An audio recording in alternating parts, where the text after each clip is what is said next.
Detroit Lions. Oh, baby, that is big time stuff.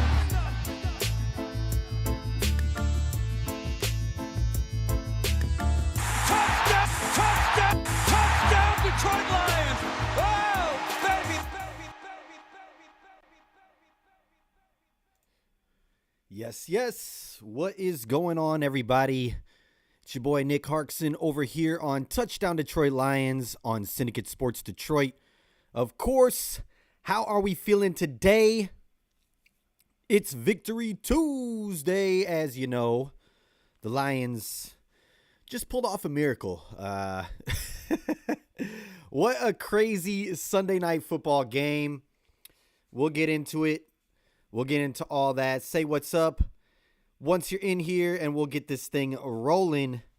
But yes, the Lions just took care of business in Houston, beating the Texans 26-23 in a thriller, in a very ugly game for the Lions. One of the worst I've seen for the first three quarters in a long time. But we still got the dub.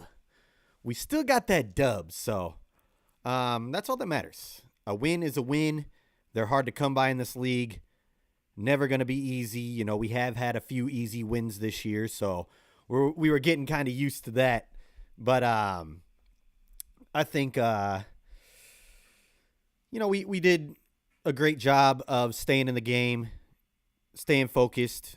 Shows the resiliency of this team. I mean, this team does not go away. They fight. They fully embodied that starting speech, that presser that Dan Campbell had, that very first one where he's talking about biting the kneecaps, all that. The one that where they're in the locker room, I think it was during Hard Knocks, he goes, "We're going to tread water as long as we have to until we effing, take you down," or whatever. It's something along those lines. But the team did that. They did exactly that. They treaded water long enough, and sure enough, it ended up being in our favor. Mary Peterson, what's up? What a win it was on Sunday. That is correct. Lady Lion 20, happy Victory Tuesday. That's right. Yes. We can celebrate all week. I actually, before going into this week, I give my predictions, and I had us winning because the way the season was going. I thought we were going to blow them out. I called a blowout, and I won't do that anymore. I won't, because I feel like that's superstitious of me to say, but I'm not going to call any more blowouts. I will say that we'll win the majority of the rest of their games, if not all of them. But I got a little too cocky there, and then look what happened. I'm not part of the team though. It doesn't matter, but still, I think us as fans, maybe them as a team, get a little too cocky and just need a little punch in the mouth. As Goff said, he said every team gets punched in the mouth, but the good ones respond. And they responded. They responded well. I'm glad they were able to pick up the win. I'm glad we didn't have to reflect on this game as, this happened. What if that? And we would have been looking at it like, okay, let's regroup, come back and win next week. No, we were terrible the majority of that game. Don't get me wrong. But to be able to come out on top is such a great thing. We're 8-1, looking good. And to me, this just shows this team is ready for anything and ready for a championship. We've been talking Super Bowl all year long. We've been waiting for a game to kind of, maybe set us back. That Bucs game wasn't good, but that was early on. The offense wasn't even really rolling yet. But this one, I thought was going to be a complete, just smack down on us. I thought we were going to get blown out. Going into the halftime, I was like, oh, there's another pick. Even though it was, a Hail Mary attempt, it was just not going our way. Everything was going the wrong way for us. Monty couldn't get it going. Gibbs wasn't looking good in the first half. He even had, he was going forward, and then I think he got turned around, started running 5 yards straight back, realized where he was, and stopped. But it wasn't going well for the offense at all for a good portion of the game, especially Goff. But I will say this. I don't think that a lot of those picks were on Goff. The first one was deflected. Maybe he should have got it a little bit more over him. But still, who knows what happens if he gets it past the defender. The second one, he gets his arm hit as he's throwing. and it bounces around like a pinball. Gets picked off by the Texans. It's kind of lucky there for them. And then the next one, a Hail Mary at the end of the half. Didn't hurt anything. And then, of course, though, the pick that was just thrown up in the air to Jameson Williams. J-Mo maybe could have fought a little bit harder, but it was just a reckless throw. Didn't think it was necessary. And, yeah, luckily it was kind of like a punt. We got him down there. They didn't score after that drive. But then the one where we were driving and, he just misses Laporta. I don't know if it's on Sam there. I don't know if it's on Goff. Kind of looks like maybe Laporta got his head around a little late. If he sees it earlier, maybe he can jump up and make a play for it. It would have been a tough play no matter what. So I'll put that one on Goff too. But, yeah, 2 were on Goff. The other 3, not really. He felt like he wasn't playing the worst game, which is good. He said he's been way more down in the dumps mentally, and playing-wise. So he's not going to let that game throw him off of his game, which is great to hear. He's still going to have the confidence. I don't know if you've been watching Get Up. I don't know if you've been watching First Take. Dan Orlovsky, all these guys, they've been praising the Lions. They still have a lot of confidence in them. And one of the reasons why is because Dan Orlovsky said that one of Goff's best traits, and I think it's true because he wouldn't be the guy who he is to this day if it weren't true, is that he's got a short memory. He just blocks out the next play, like the last play, whether it's a touchdown, interception, whatever it is, he's on to the next.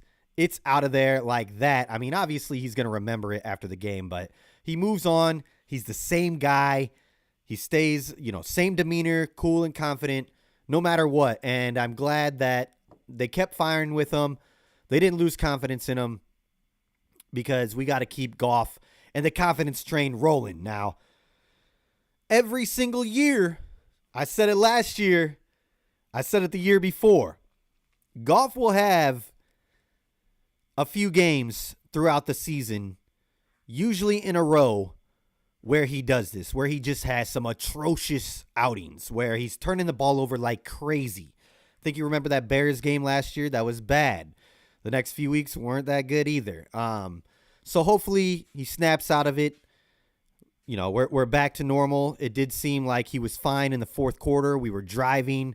We put together some real good drives, and we were able to come away with the victory. But Goff does do this a few times, a few games each year. I think that he did it already early on. Maybe the Bucs game was one of them as well, and then this game. So hopefully he got his 2 games out of the way, and hopefully we're moving on. Regardless, we have so much talent on this team.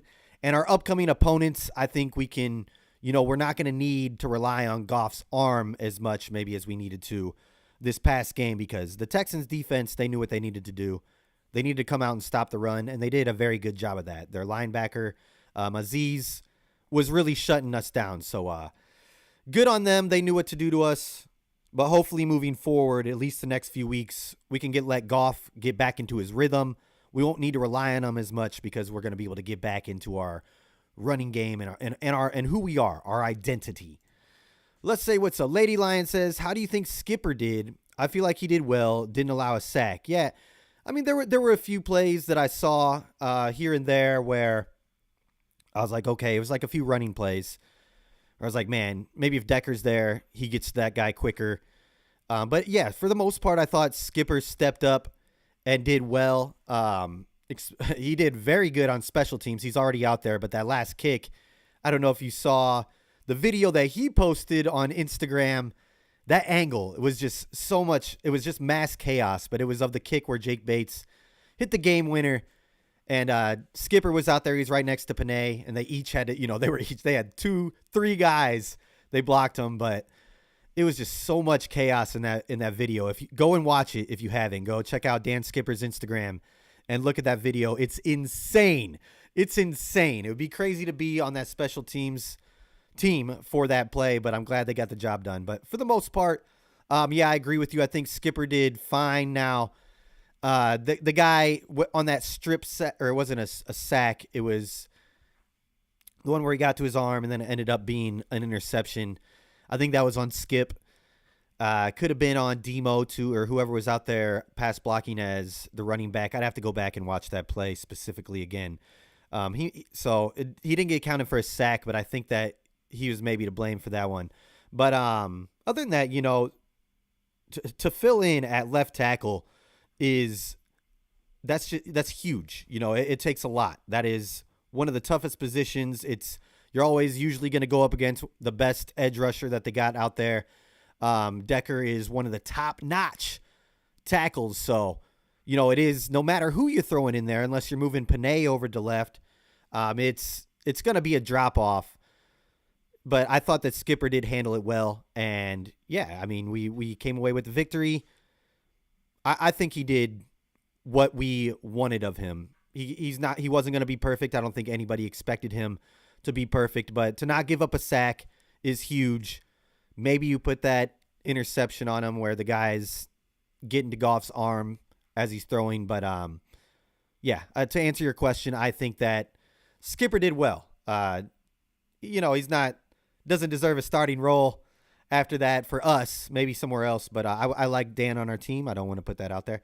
And it's just good to know we have depth there if anybody needs a break. But it sounds like Decker will be coming back very soon. Mo K, do you think Arnold can be a future cornerback for us? You talking about Terrion Arnold? Yeah, I think he's definitely progressing each game. Now, yes, he's getting these pass interference calls that do put us in bad position, but it's one of the toughest positions to play in the league. And as a rookie, it's very rare for a rookie cornerback to find success right off the bat. Sauce Gardner, that guy is a rare breed. We were hoping Terrion Arnold would be Sauce, but I don't think he's far off from it. He's still, got to learn a lot of things. He's a little too handsy. He gets there a little early sometimes, but we'd rather have him be aggressive and learn on the fly. And, he's much better than what our secondary was last year. I feel like he's better than Vildor. I think he's definitely better than Cam Sutton. So I think that he's going to be a great cornerback for us in the future. I think him and Rakestraw both will be. Rakestraw is going to benefit from learning under these guys on the bench a little bit and coming out here and getting his reps here and there. But Terrion and Rakestraw, I both see doing some big things for us in the future. But one thing, now that you bring this up, that is very interesting that we're going to see coming up very, very soon. Will Terrion Arnold get demoted for Iman? Will Emmanuel Mosley come in and take that starting role at least for a week or two to kind of humble the kid or to give him a break, kind of have him watch? I don't know. I don't know if they do that. I don't know if you can do that to your first round pick. You don't want to kill his confidence. The kid is full of confidence, but you're developing him. He is getting better each week. I just don't know if you do bring in Emmanuel Mosley to take that slot right away. Maybe you work him in there throughout the game. Be like, okay, Terrion's struggling. You bring him in. If he does better, you leave him in. Then they fight it out at practice or something. But it's going to be interesting to see what they do there. Iman's also a very good nickel corner. So he could be playing there, maybe compete with Amik Robertson. Amik had a few plays where it's just like, come on, man.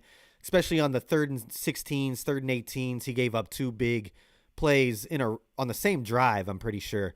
And so, you hate to see that. But the week prior, he was punching out the ball a few times. So, it's going to be a good battle. The thing that is the best about all of this is that we are getting some really good depth there at the D-back position coming into the second half of the season. So that's a great thing. Iffy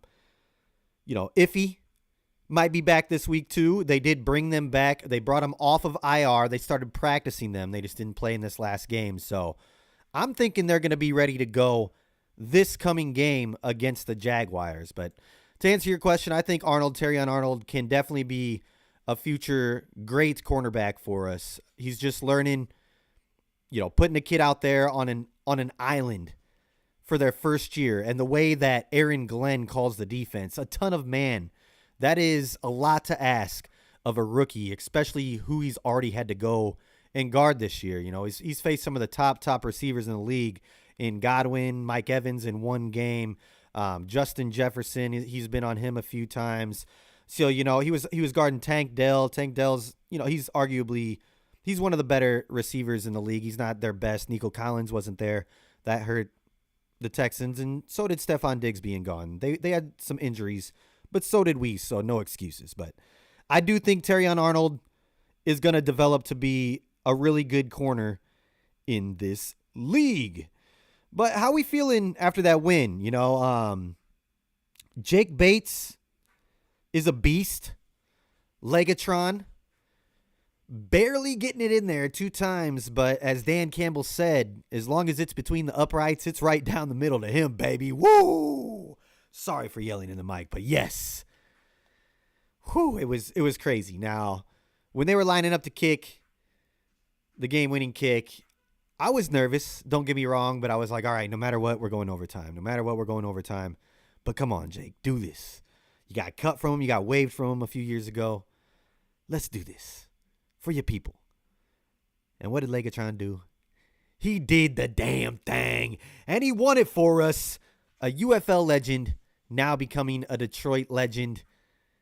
This is crazy. What a great story. Someone who was a brick salesman. You've probably heard it a million times since the first game-winning kick that he had. But this is a real feel-good story. I wish he was from the city of Detroit. For a long time, I thought he was just because he played for the Panthers, not the Carolina Panthers, the Michigan Panthers. But he was just in the city because he was playing for them. But he's from Houston, so great to see him go back to his hometown and beat his hometown team. Probably had some family there. You love to see it. But guys who had a good game, Sam Laporta, I thought, showed up in a huge way. He only had 3 catches, but for 66 yards and a touchdown. He was out there blocking as well. He did, however, sustain an injury. Now, we don't know if he'll be out there this week. I think we can go without him. I think Brock Wright will be more than enough to take care of business against the Jaguars. But it sucks that Sam Laporta has been dealing with multiple different injuries. This one apparently is to his shoulder, but Dan Campbell said that it's nothing that they're too concerned about. It shouldn't be a lingering injury. It's not going to be a lingerer. We don't want any lingerers around here. It's not going to be a nagging one that he's going to have to deal with throughout the duration of the season as long as he doesn't aggravate it anymore. So resting him this week might be the way to go.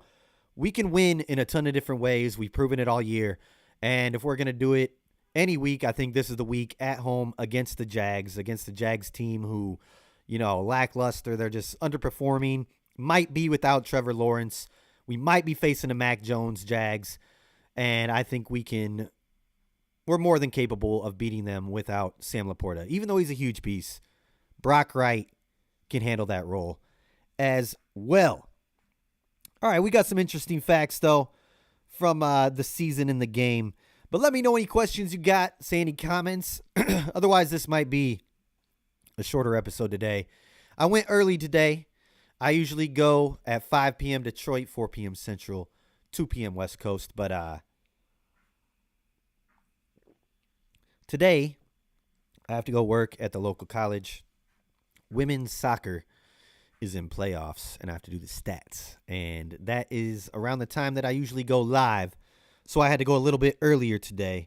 So thank you for the people that are here, and thank you for the people who have been with me that came a little bit early with me, All right, but here's some interesting facts and stats on Jahmyr Gibbs.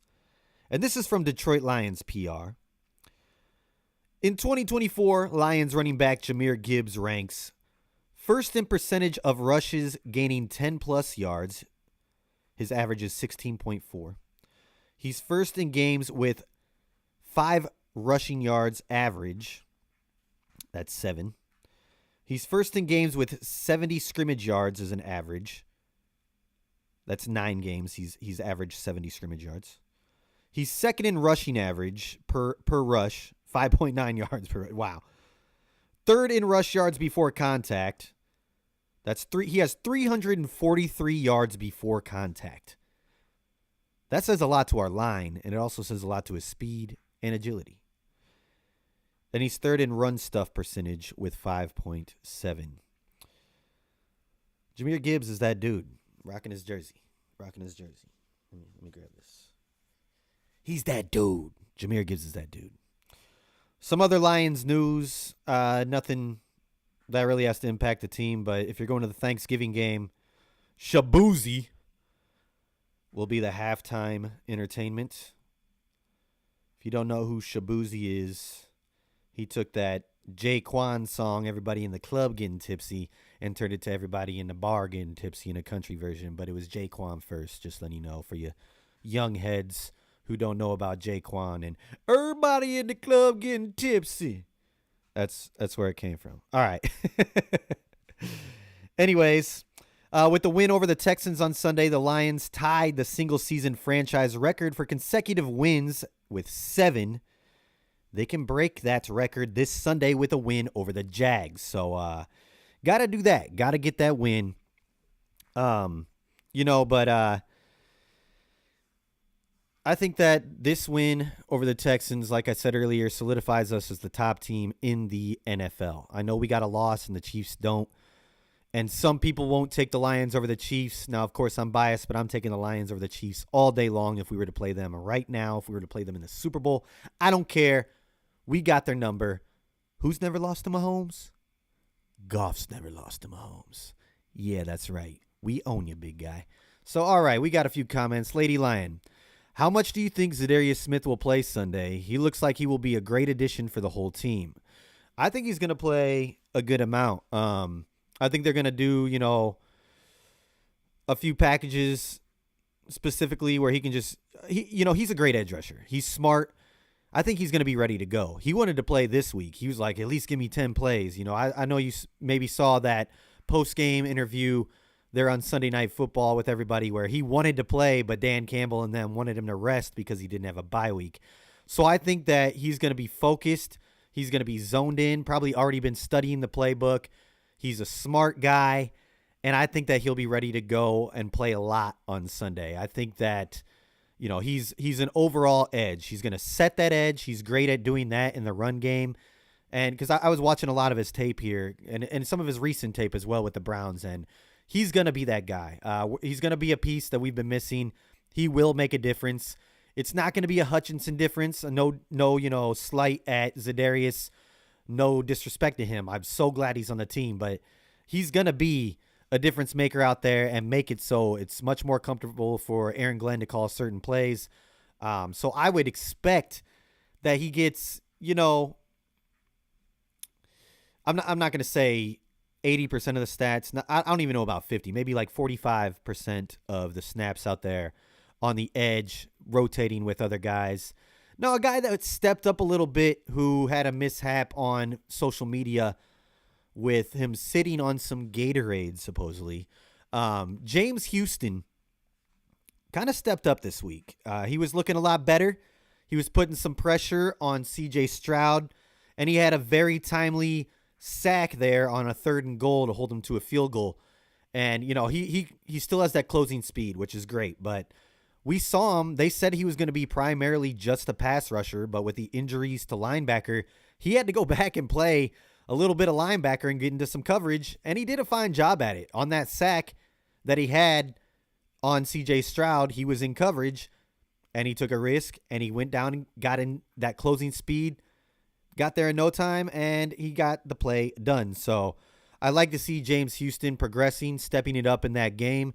Maybe it's due to who he was going against, but you know what? A win's a win, and you got to give credit where it's due, and any confidence instilled in him is a great thing. So, it's not going to be the worst thing having a rotation this week, but moving forward after this game, you're going to see mainly Za'Darius, probably mainly Pascal out there on the edges. This week, they were even putting Levi on Uzurike out there on the edge a little bit because they have to. They don't have a lot of options.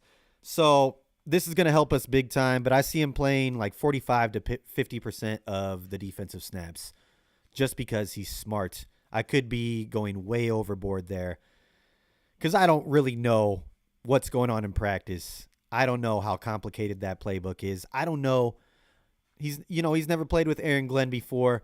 I'm not sure how Aaron Glenn's playbook stacks up to the Browns or to the Vikings or the Packers in the past on the teams that he's played for. So it is going to be a little learning process, but if he's just out there to set the edge, I don't think we're asking too much of him. He's a very smart player. He's a good player. I see him getting 45 to 50% of the defensive snaps.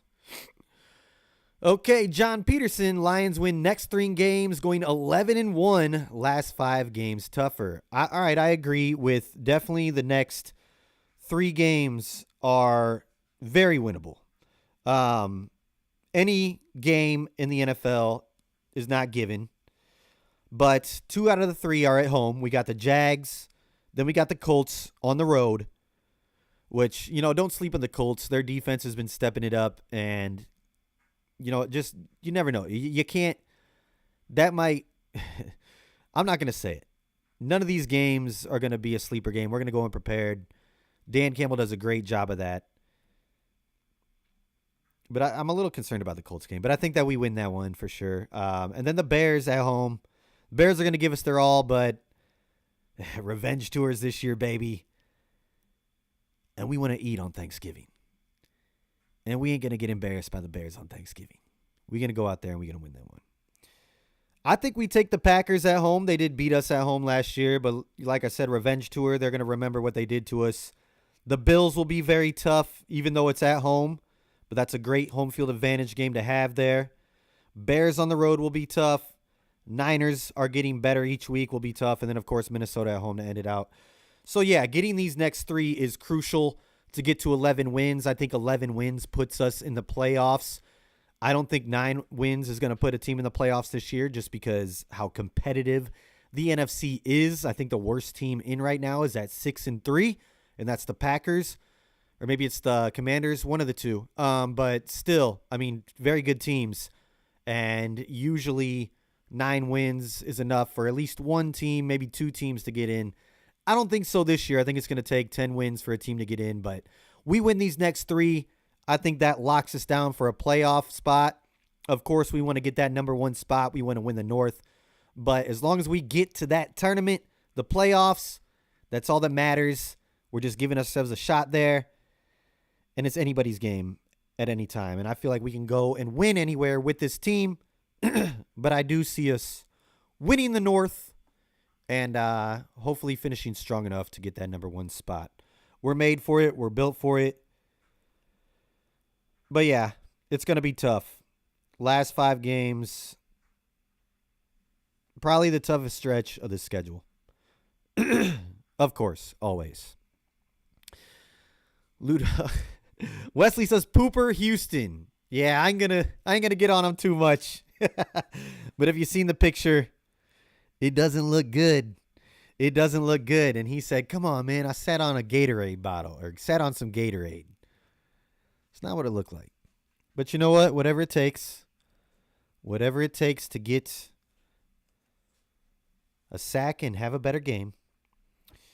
But yeah, the NFC North is looking tight right now. Lions on top at 8-1. Vikings second place at 7-2. Packers at 6-3, and the Bears at 4-5. First week that there's a losing record in the NFC North, and of course it's the stinky Bears. They don't look good, and that's a good thing. Because I remember getting hit up by all my Bears fans at the start of the season that they're winning the North. They're Super Bowl bound. Caleb Williams is their savior. All he's got to do is just distribute it because they got playmakers everywhere. Look at you now. But yeah, we'll see you guys in a few weeks. But all right, coming up this week, we've got the Jacksonville Jaguars. And they are not looking good. I was really hoping that they were going to come away with a win against the Minnesota Vikings. Give us a little bit more space there in the division. They had the lead for a long time. Vikings were not looking good at all. Sam Darnold looked very suspect, which is a good thing. But Jags couldn't score. Didn't look good with Mac Jones back there. He had a fun day though. He started off fine. But we're either going to see Mac Jones or we're going to see Trevor Lawrence, but we very possibly are going to see Mac Jones. Now, that would be preferable. I think if we see Mac Jones, we're going to have a big day. I don't think that our offense is going to have any issues. The Jags defense was stepping it up. They were playing pretty well, but like I said, Sam Darnold was looking not good at all. So I think that, we're going to be able to rely on our run game a lot. They do well against it from time to time. They've been very hit or miss this season. They're not very consistent, and that's probably why they don't have the best of records right now. So, we can't take them lightly, but as long as we get that ground game going this week, I see us having no issues moving the ball all day long. And if Mac Jones is quarterbacking for them, our defense should be doing well as well. I see Kirby and Branch maybe coming away with some picks. And before I get too far, big time recognition to Carlton Davis III. He stepped up in a huge way in this last game. Carlton Davis, this is what we traded him for. He's a gamer. He goes out there. It was only a matter of time before he was going to get these interceptions. He said, it's easy to read an out. He goes, the quarterback the quarterback didn't place it the right time. He didn't time it out right. He goes, it's all about that. And he goes, it's easy for him to read an out. He had it jumped, and he knew he was going to pick it right off the bat. And then the next one was absolutely massive, but it was kind of on C.J. Stroud as well. Tank Dell just wide open in the end zone, but Carlton Davis covered a whole lot of ground to get that interception, and it was a huge game-changing play. Kept him out of the end zone, maybe saved the game for us. So big up Carlton Davis. But yeah, I think that our secondary is going to do very good. We did just sign Maurice Alexander to the practice squad, per league source, is what I'm seeing here. That's just some breaking news. But, I think that we're going to have a good day against the Jags. I'm not going to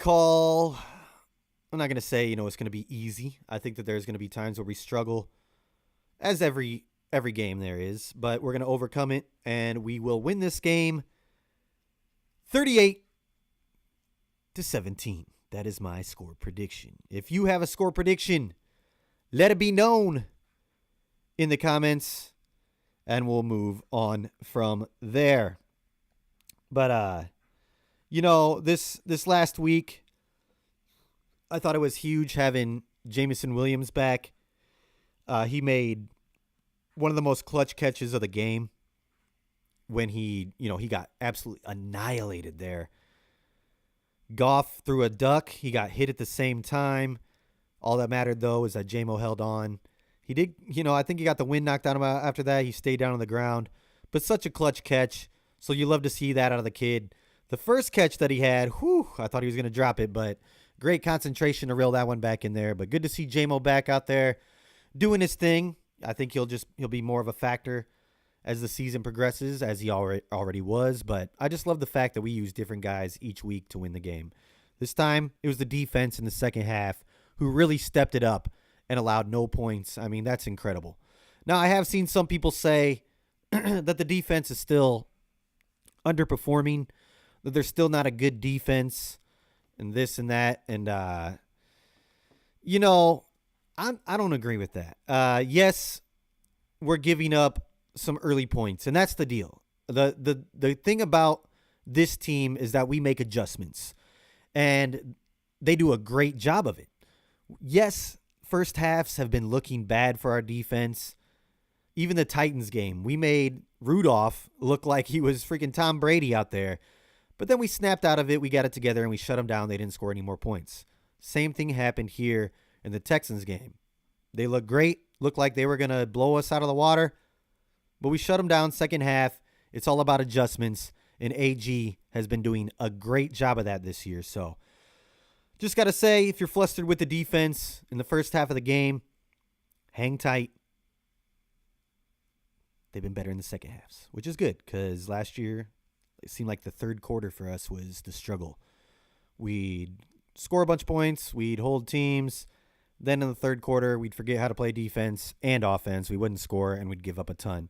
This year, we're just an all-around team, and I love it. But I'd rather give up the points early, the yards early, and then shut them down in the second half and let our guys go to work on the offensive side and either open the game up in a huge way or make the comeback like we did on Sunday. Either way, I love how the team comes out in the second half on the defensive side this year. Donkey Kong, Super Bowl or bust. That's right. That's what it is. And everybody's talking about it now. You can't hide from it. You cannot deny the talent of this team. You cannot deny how good they play together as a team and how whole they are, and that we are the best team in the NFC, possibly the best team in the NFL. In my eyes, we're the best team in the NFL. You know, we bully teams.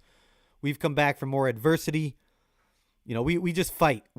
Not to take anything away from the Chiefs, but I think if it came down between us and them, you know, they do have a good defense, but I think they're not going to be able to hang with us. That's for a far discussion down the future. Hopefully we have that this year. Or hopefully we're just talking about the Super Bowl in general. I don't care if it's the Chiefs. I don't care who it is. I just hope the Lions get there. But we're at the point in the season to where, yes, it's looking more and more realistic the closer we get there. We got to stay healthy. We got to continue to win the games that we absolutely have to win, like these next 3 weeks facing teams under 500 in the Jaguars, the Colts, and the Bears. Now, the Colts and the Bears could be 500 or better by the time we play them, but still got to take care of business against those teams before we hit the rough stretch of Green Bay, Buffalo, Chicago, San Fran, and Minnesota. But yes, let your score predictions be known if you got them. Otherwise, I'm probably going to get out of here a little early today. Like I said, I got to go work at the school a little bit earlier than normal. But Donkey Kong says, dudes, we're hitting teams now that are in do-or-die situation. It's like must-wins for them at this point. Yeah, it's going to be tough. It's never going to be easy, and especially that last stretch. I think the Jags are pretty much in die mode, but when it comes to Indianapolis, when it comes to the Bears, yes, it's do or die for them. They're both capable of making a push for a playoff spot, and they're going to be given their toughest, especially the Bears. They're a division rival, but Indianapolis is not going to be a walkthrough at all. It's not, they're going to be battling. They've been in almost every single game that they've played this year, and with Flacco back there, they don't turn the ball over as much. I think that we still come away with the win. I am getting ahead of ourselves. I like to just focus weeks at a time, like 1 week at a time. But yeah, it's going to be tough moving forward. I thought the front end of our schedule was tough. Well, turns out that last half is even tougher. So it's okay. We're built for this. We're ready to roll. We've already beaten good teams. We've played well on the road. I think this last Sunday and last week, going into Lambeau, taking care of business there, and then going to Houston, two good teams in this league, and winning the ways that we have each week, both very different. One, we're dominant against Green Bay, and the second one, we have to overcome 5 interceptions, which, if you have 5 turnovers in a game, it's so rare for any team to win that. So, great on the Lions. I think we're ready to make this run here towards the end, and like John Peterson said, it's very important to get these next 3, get to 11 wins, put yourself in the playoffs no matter what, and then the last 5 are going to be the toughest. But yeah, let's get to 11 first, and let's roll from there. But first, before 11, we got to get to 9. So, that being said, my score prediction once again, 38-17, Lions over the Jags. I hope to see y'all next week. I will be back. Actually, next week, I think I'll be going early again as well. I think I'll be going the 1 p.m. time slot again, just because I have to be back there for the same thing. So, 1 p.m. next week. Or no, not 1 p.m. Sorry. I am so off. 4 p.m. next week. 3 p.m. Central, 1 p.m. on the West Coast, 1 p.m. on the West Coast. So I got that part right. All right, so I'll see y'all next week, 4 p.m. Detroit time, 3 p.m. Central, 1 p.m. West Coast. I am Nick Harkson for Touchdown Detroit Lions over here on Syndicate Sports Detroit. Hope y'all have a great week. Enjoy this Victory Tuesday. Peace.